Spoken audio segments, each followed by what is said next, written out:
Okay, so the camera's going, huh? Yep. All right, so we are speeding. So we'll go in 3, 2, 1.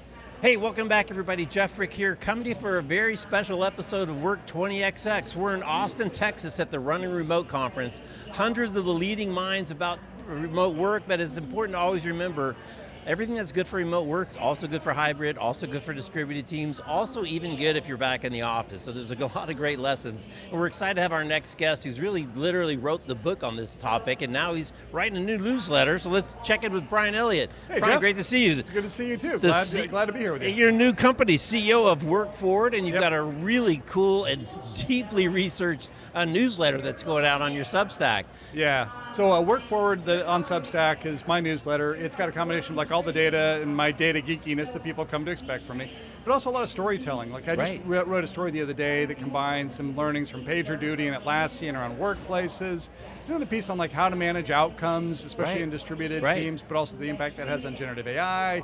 There's a lot of content out there that I learned from listening to people that are actually doing the work, that are actually leading the way, and I try to bring those stories to everybody else. Yeah, I love it, because you are out talking to people. So, in fact, I noted the Atlassian. 3 things you noted there was radical transparency, enforced focus, and lightweight updates. I wonder if you can expand on that a little bit. I was at Atlassian Summit 2 weeks ago, and I love their focus on goals. Yeah, goals focus has really been a big thing for me for a long time. I mean, my startup days, I learned the hard way, really, that like if you don't have focus on like what's the most important 2-3 things for you to get done, it's really hard to get the team aligned. And by the way, being in a startup forces that kind of discipline. Companies get bigger, they get sloppy, to be honest, and people don't have alignment anymore.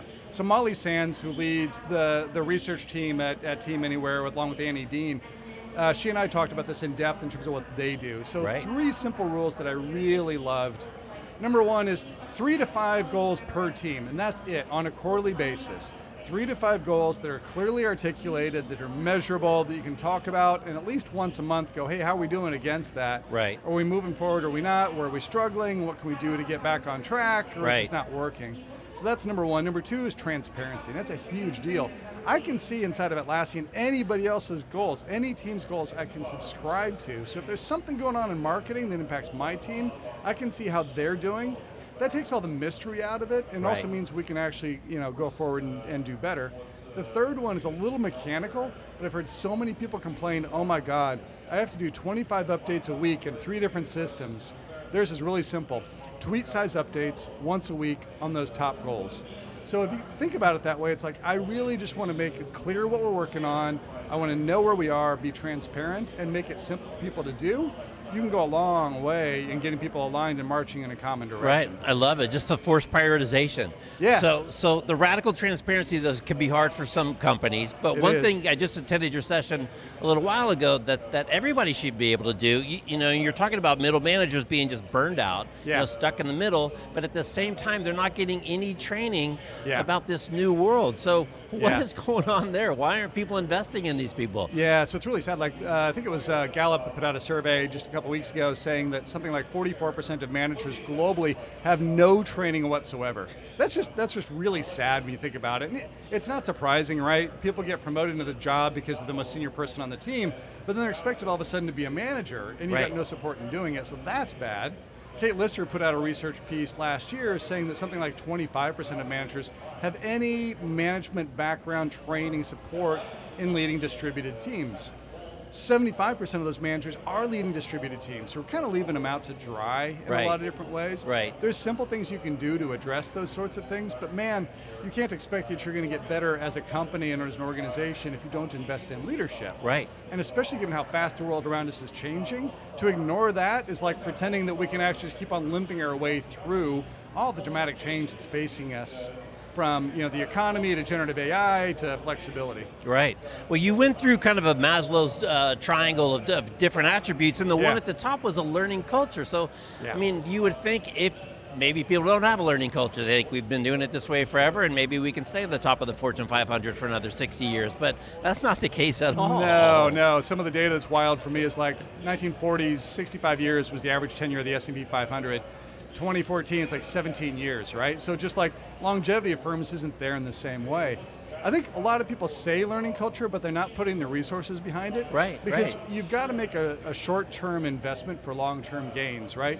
You got to be willing to say, hey, look, we're going to loosen up this quarter's goals enough to give people actual room to get their hands on these new generative AI tools, for example. Right. Because they're not going to be more productive coming out the gates, right? Anytime you have to learn new skills and adapt to new ways of working, it's going to take time and effort. Right. If you're not willing to put a little bit of slack in the system, you're not going to get over the hump of that learning curve that's going to give you the long-term gains. But if you're going to have a learning culture, you've got to put time, energy, and resources behind it to make it happen. And you really focused on that last talk about the J curve. That by rule, there's a downward dip in the slope because you got to learn the new thing. Yeah, you got to think about this as like, it's happened in every single technology that's been massive and major. The initial downward slope is, it takes investment to get that good enough. And so think about this with generative AI. For the past couple of years, a lot of what we've been doing is swivel chair, right? It's like, okay, I've got my regular process, then I'm coming over here into this other tool to figure it out. It's also people figuring out like, what's it good at? What can I use it for? What can I do with it? Right. Those investments are going to take productivity down for a period of time. But if you believe, and I do, that this can actually make you more efficient, more effective, and better longer term, you have to pay that price sometime. Right. And by the way, if you're not paying that price now, one of your competitors might be. Right. And eventually what's going to happen is you're going to be sitting there saying, why are my people not adopting this stuff and going faster? And the answer is going to be because you've given them no time to do it. Right. So, no, it's crazy. So another really just crazy dichotomy you pointed out was a difference on the investment and customer side. Customer segmentation, customer journey, buying journey, sophisticated micro-segmentation, and yet everyone's treating the office like it's 1955 Mad Men. It's crazy. Yeah, so the employee experience does not get the level of investment that customer experience does, unfortunately. We've seen the impact of technology on customers and digital transformations and all the rest of it. We've not done the same thing with employees. Right. And I'll give you even workplace is a great example of that. Workplace teams have undergone more pressure and need to transform in the last 5 years than anybody else, more than IT, more than HR, more than even leaders in some ways. And I can see the difference between firms that are actually putting support into those teams to help them rethink the role of offices, right, which really are essential for a lot of teams in terms of team building and collaboration. Right. They're redesigning spaces, they may be shrinking it, they're giving people that are distributed access to more tools, but also those leaders are putting in place small teams to help a lot of other managers who we just noted aren't really trained to make them capable of doing like a lot better team building with their organizations. The leaders who are doing that are getting further ahead. There's about half that workforce crowd though that wants to do those things, but their leadership is like, it's not worth the investment, or maybe they're all going to come back. Right. And so they're frozen in place, and it's just like generative AI. The longer you wait to start experimenting, innovating, piloting out new ways of working, the further behind you're going to be. The further behind you go. So it's interesting, I don't know, I think you're the first one to really tie together the management skills that enable people to be successful at distributed work are the same set of skills and behaviors that will enable a manager to drive successful adoption of AI in their team, which, as you said right now, is one of the biggest challenges everybody has. I think that's so insightful. So what are the key attributes that cross that line? Yeah, so we already talked about like a learning culture, which sort of sits at the top of that Maslow's structure of needs. Right. The second layer below that is team-oriented, because there's not a one-size-fits-all in organizations when it comes to flexibility, right? The needs of teams that are in Europe is different from the US, is different from China. The needs of my engineering organization are probably different from sales. Right. So figuring out at the team level, how are we going to adopt flexible work, is also going to be the same thing as how does generative AI fit in our flow and rhythms of work? So you have to invest at the team level. Below that, maybe the biggest one at the end of the day, that outcomes orientation we talked about in terms of like what Molly was explaining at Atlassian, what they do.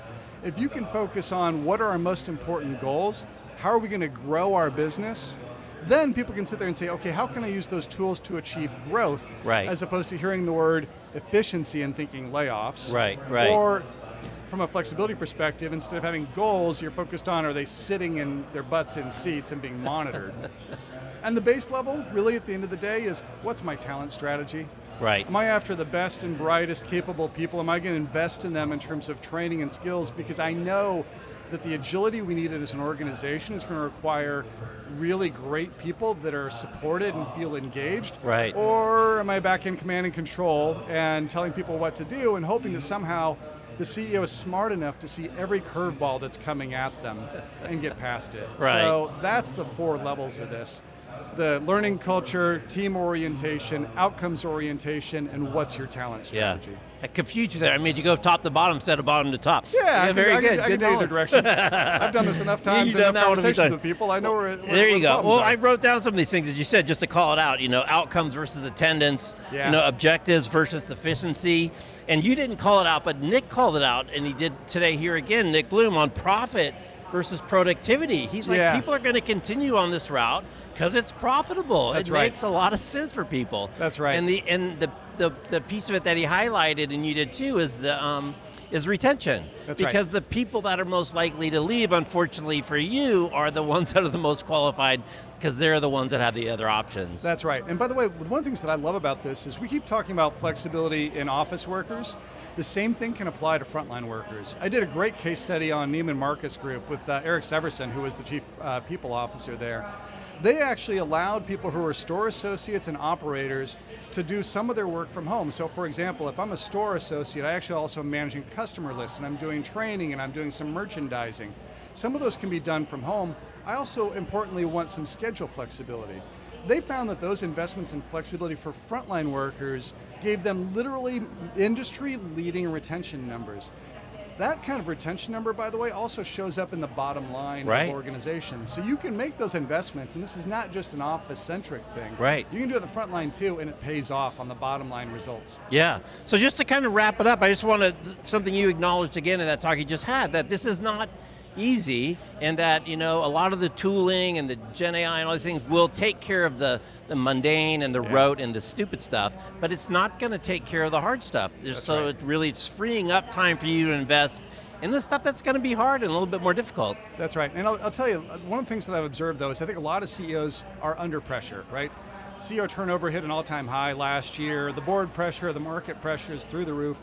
Some of them, and I've been in this spot before, are falling back into what can kind of feel comfortable, which is you're trained to have all the answers. Right, So you start giving out commands and having all the answers.